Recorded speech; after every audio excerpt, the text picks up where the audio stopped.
আসসালামু আলাইকুম রহমতুল্লাহ। কেমন আছেন সকলেই? আশা করি সকলে অনেক ভালো আছেন। আমি মোহাম্মদ মামুন নূর, আপনাদেরকে একজোড়া ফাইটার ফিশ দেখানোর জন্য আর কিছু কথা বলার জন্য মূলত ভিডিওটা বানানো। আমি ছোট সময় থেকেই পশু পাখি এবং বিভিন্ন প্রাণীর প্রতি আমার অন্যরকম একটা ভালোবাসা কাজ করে। তারই প্রেক্ষিতে থেকে আমি ছোট থেকেই বিভিন্ন পশু পাখির সাথে সম্পৃক্ত, বিভিন্ন পশু পাখি লালন পালন করেছি। আমি দীর্ঘ 5 বছর যাবৎ এই পশু পাখির সাথে সম্পৃক্ত ছিলাম। 2015 সাল থেকে 2020 সাল পর্যন্ত আমি বিভিন্ন ধরনের পশু পাখি, বিশেষ করে পাখি, কবুতর, মাছ, পোষা প্রাণী এ সমস্ত বিষয়ের সাথে সম্পৃক্ত ছিলাম। তারপর বিশ্বব্যাপী করোনা ভাইরাসের কারণে এদের সাথে সম্পৃক্ত থাকতে পারিনি, পারিবারিক সমস্যার কারণে। তারপর 2020 সাল থেকে 25 সাল পর্যন্ত কোনোভাবেই এই সমস্ত বিষয়ের সাথে আমি যুক্ত হতে পারিনি। এখন চিন্তা করলাম যে আবার এই সমস্ত বিষয় নিয়ে কাজ করব।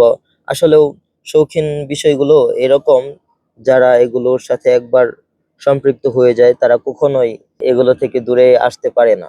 আমিও ওই রকম ভাবেই, যদিও 5 বছর দূরে ছিলাম, কিন্তু আবার এগুলোর সাথে জড়িয়ে যাচ্ছি কেন যেন।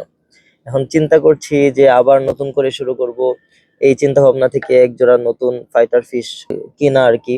যেহেতু আগে কিছু লালন পালন করেছি, আমার মোটামুটি কিছু অভিজ্ঞতা আছে এইগুলোর রোগ বালাই বা লালন পালন বা ব্রিডিং প্রসেসিং এর ব্যাপারে।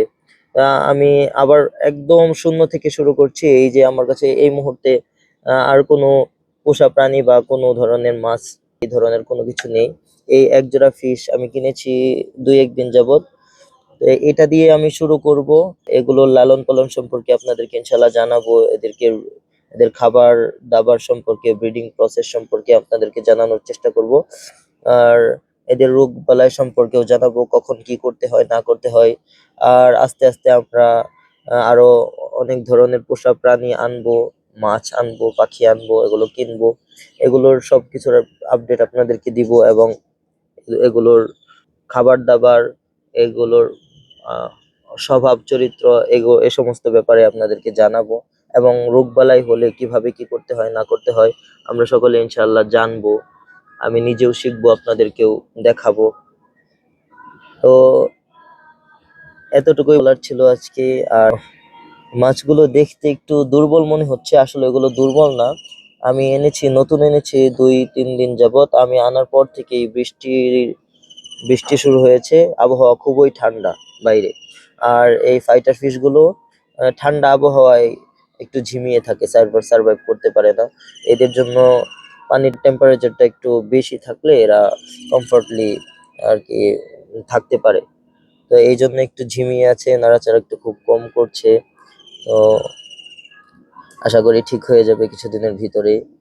আহ, সকলে আমার জন্য দোয়া করবেন, আমাকে সাপোর্ট করবেন, আমার ভিডিওগুলো দেখবেন, শেয়ার করবেন। আহ, এই ছিল আজকের ভিডিও। আজকের মতো বিদায় নিচ্ছি। আল্লাহ হাফেজ।